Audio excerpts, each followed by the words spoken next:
It's Friday, March 11th, and this is now on H&N. This administration has been a step behind every step of the way. Russian forces are expanding their offensive in Ukraine. This as President Joe Biden says the U.S., along with the G7 and European Union, will move to suspend normal trade relations with Russia. Another crushing blow to the Russian economy. It's already suffering very badly from our sanctions. Inflation kept its blistering pace in February, and economists say Russia's invasion is triggering even steeper price increases this month. Every week is something new. It's beef prices, it's produce, it's avocados, it's takeout containers. Now it's fuel. These stories, plus we're talking to the stars of NBC's Young Rock. Aloha. All that and more coming up on This Is Now.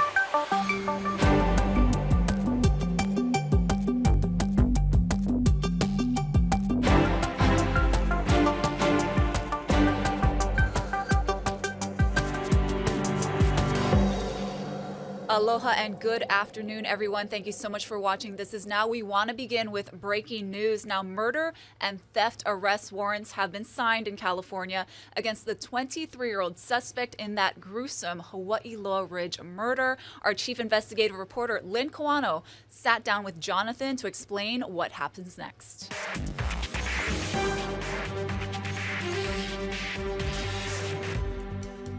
Breaking today at noon, we just got brand new details into our newsroom regarding those murder suspects, Juan Tejedor Baron and Scott Hannon. Lynn Kawano joining us now with the very latest. Lynn, what can you tell us? Scott Hannon was released yesterday by LA County Sheriff's Department. He was taken out of the jail and released to go out. He was free. And we know now that that's because Honolulu Police say Hannon had nothing to do with the murder.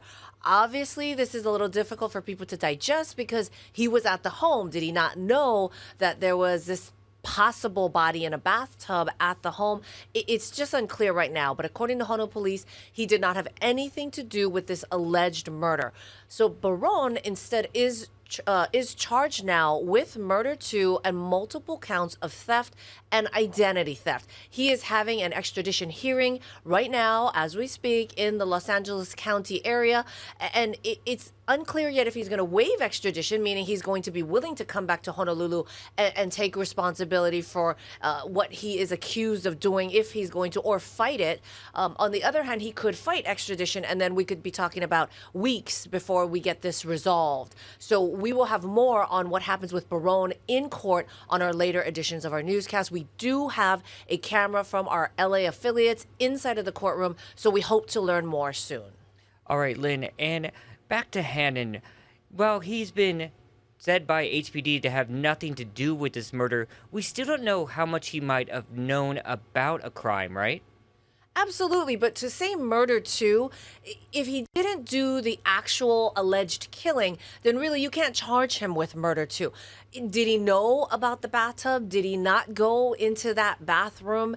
It's unclear at this point, but really with Honolulu prosecutors and with Honolulu police, they're going with the bigger fish here, so to speak. You know, the person who they believe committed the actual murder. What Hannon knew or didn't know about inside of the home, that's unclear. He could also be saved as a witness. And there could be several reasons for what's happening. For the reason that Hannon was released, some people say it could be possible that Baron confessed and that eliminated Hannon as a suspect, or that Hannon told them everything and said, I had nothing to do with the killing, even though he knew about possibly what was happening inside this bathtub and the horrible events that were unfolding. You know, it's unclear if he knew when he knew and what he knew at the time. All right, and real quickly, for anyone who has not been caught up to date on this story, run us through the crime. What went down and what all have we learned this week? It is like, I've said it before, like an episode of Dateline, really, all unfolding over the last few days. It's crazy how fast this unfolded, right? So Monday, Honolulu police officers were called for a welfare check. The homeowner of this Hawaii Loa Ridge home, this property, a 73-year-old man, his brother hadn't seen him, hadn't heard from him, and got worried. So that sent Honolulu police police officers to check on the property. They made a missing persons report. Obviously, at that time, they didn't see anything that reflected a crime. They didn't have anybody there who would have helped them get into the home, so they made a missing persons report, which is what they're supposed to do.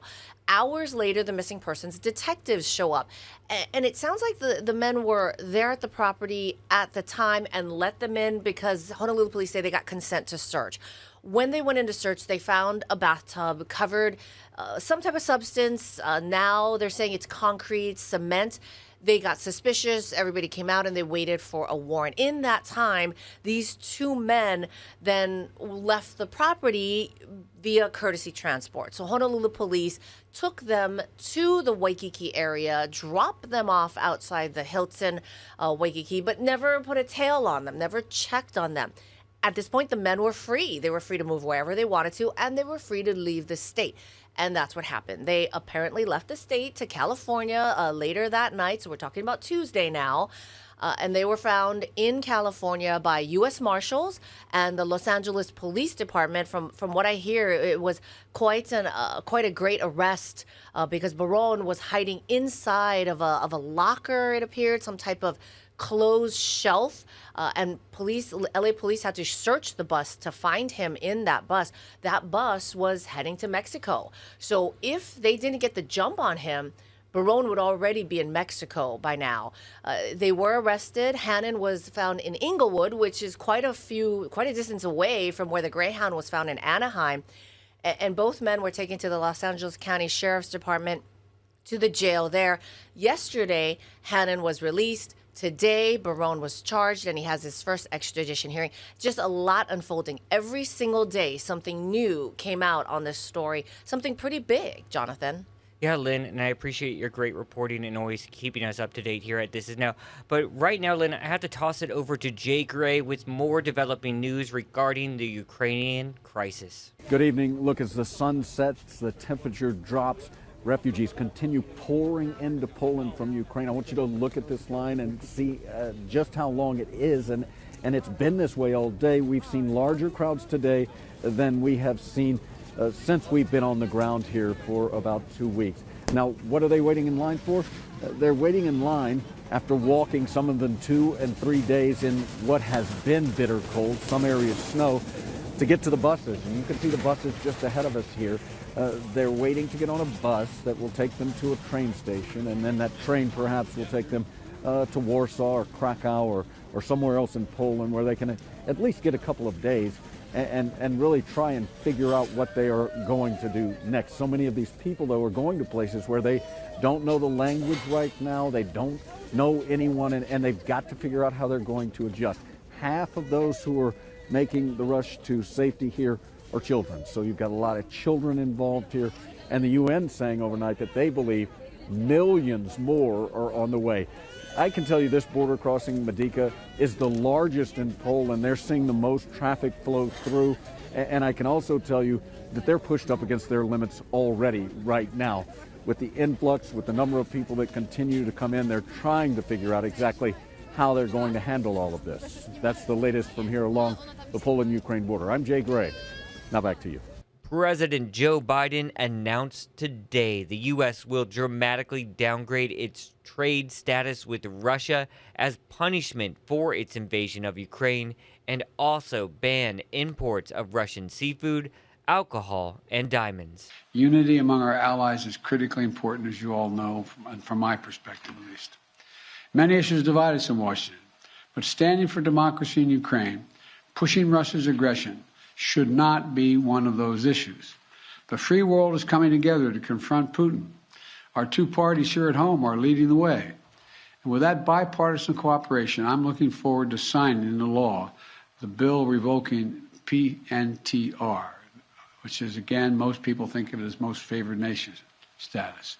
President Biden speaking there, giving us that update. We have all those details written up on your H&N digital platforms as well. Meanwhile, more breaking news coming into the H&N Digital Center. That's right. New at noon, the International Marketplace says its anchor store, Saks Fifth Avenue, will be closing for good. The date of that has not been released yet. But IMP says Target will take over as the anchor tenant with plans to open that Waikiki location in the next few years. Now, we'll pass along any details about this story as we get them. And meanwhile, it seems like Americans are paying more and more for just about everything because of record inflation. Morgan Chesky has the story. This morning, new inflation numbers confirming the struggle facing millions of Americans. Every week is something new. It's beef prices, it's produce, it's avocados, it's takeout containers. Now it's fuel. Fuel, food, and shelter, the biggest drivers behind inflation's highest increase in 4 decades. The Consumer Price Index report showing a 7.9% rise over the last year. And in Washington, the Biden administration acknowledging it may get even worse before it gets better, blaming Putin's war in Ukraine as a prime contributor. The American people know how important this fight is. I think they know that as painful as the price is today, the costs are going to be higher if we do not act now to deal with this tyrant. Many households already feeling the pinch, with rental costs soaring. Our rent has gone up. Our rent was just changed from $650 to $800. And when it comes to filling up, the national average for a gallon of gas hitting a staggering $4.33. A new AAA survey found for most Americans, $4 a gallon is the tipping point, where people start making changes to consumption habits, while others... I don't even want to know right now. I don't even look. I just swipe the card. Grocery staples nearly all on a steady rise. A gallon of milk up 50 cents, a dozen eggs up 40 cents, and bacon spiking more than $1.30 over the last year. At Dallas's Beyond the Butcher, every little bit extra adding up. Beef and pork? It'll be a $3.50 charge for the pork. Veteran cook Rafael Andrade turning out as many orders as he can, with a profit margin slipping. So the price for this Philly cheesesteak staying the same, but what about the cost? The cost has gone up. In what? From everything, man. From the mushrooms, from even the marinade, the onions, the peppers, the bread. Pricier food, fuel, and shelter, combining in a frustrating recipe for the days ahead. That update there coming to us from NBC. Didn't mean to cut him off there, Sorry, but Morgan. there's a little bit of gap in the audio, so I got scared. All right, guys, taking you live outside. Check out the way you're going into the weekend, looking gorgeous. Here is our good friend Guy Hoggy with an update on those weekend conditions.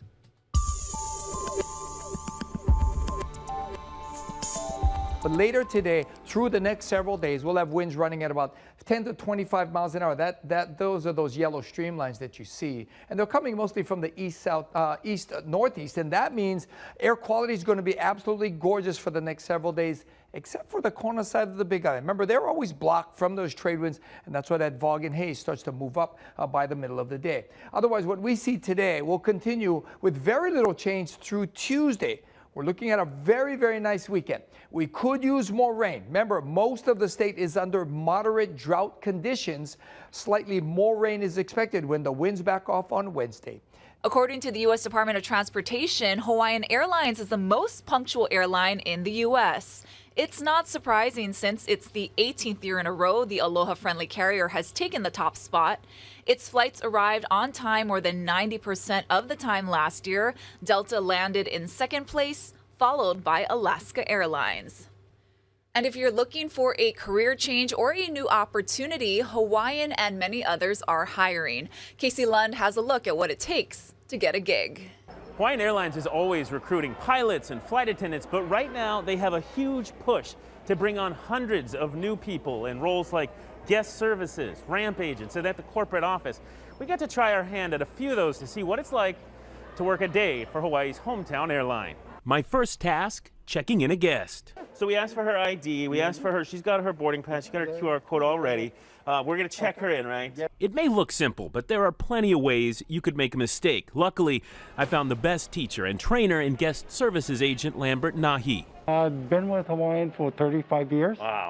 Yeah, I enjoyed it and still learning. I just love the people, the job, customers, and the employees. Next, it's time to get our traveler on the plane. Aloha kako.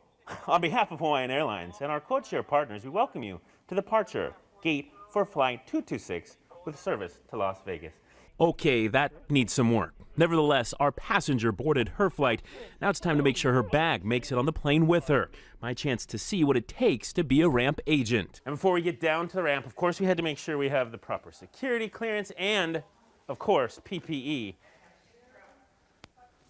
We're ready to go. We got our bags in the bag room, and we're going to load them onto the plane. So we use this scanning system to keep track of it.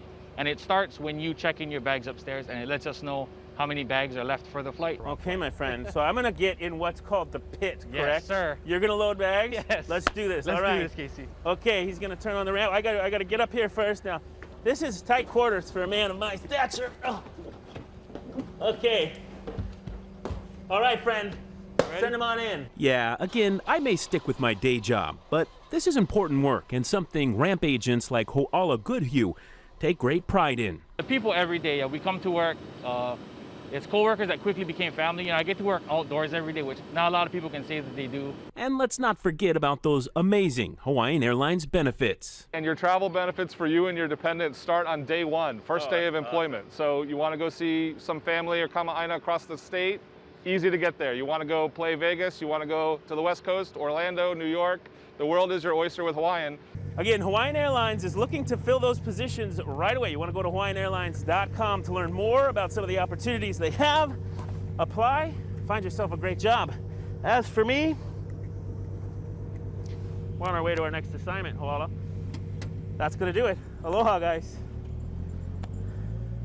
Got a treat for you now. Today on Sunrise, Billy V chatted with the stars of Young Rock.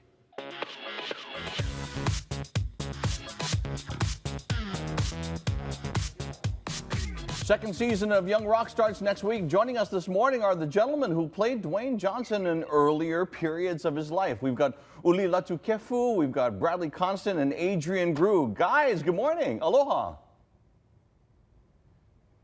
Aloha. Thanks. I know there's a little bit of a delay. Uli, how is it playing The Rock, and how is it playing the time period that you're playing of The Rock's life?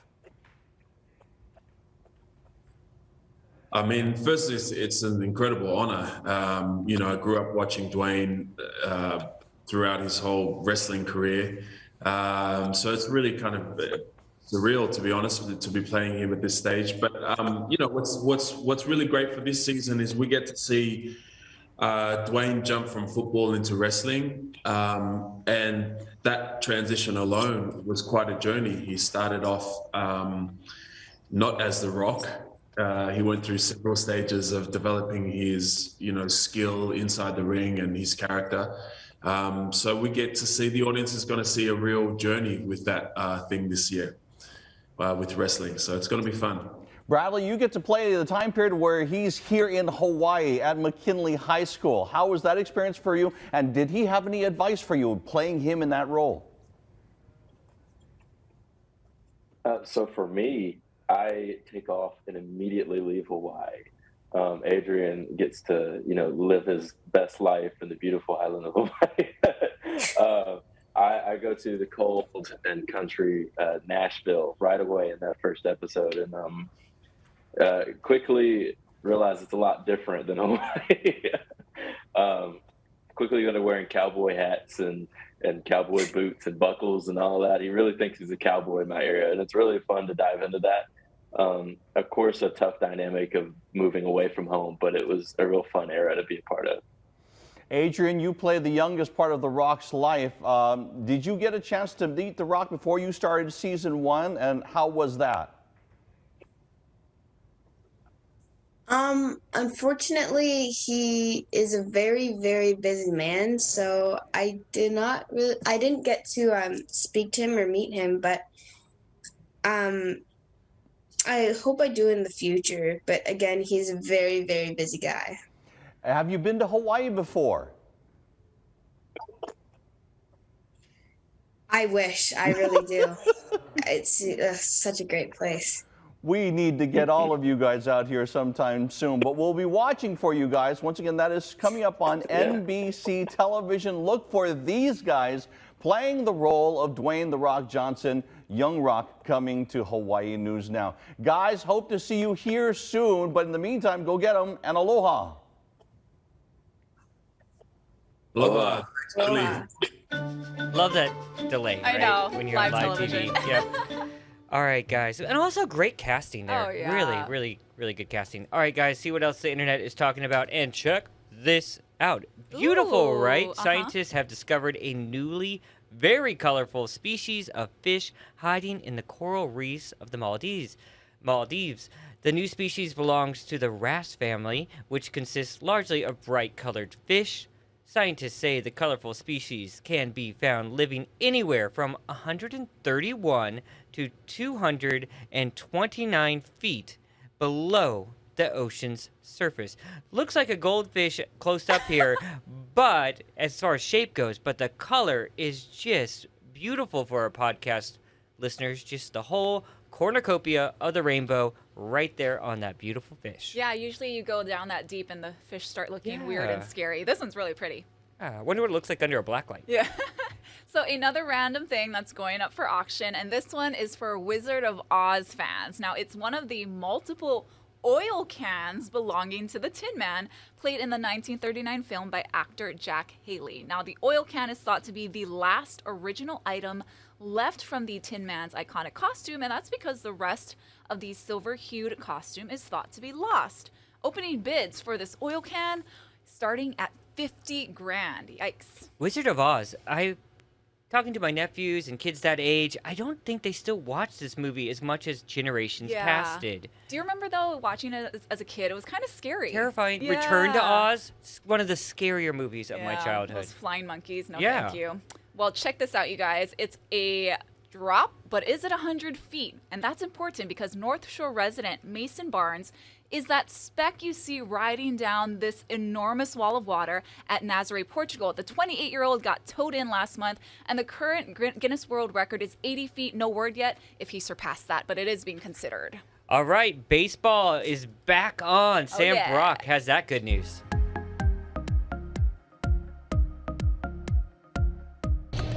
They're the magic words baseball fans had been waiting and hoping to hear.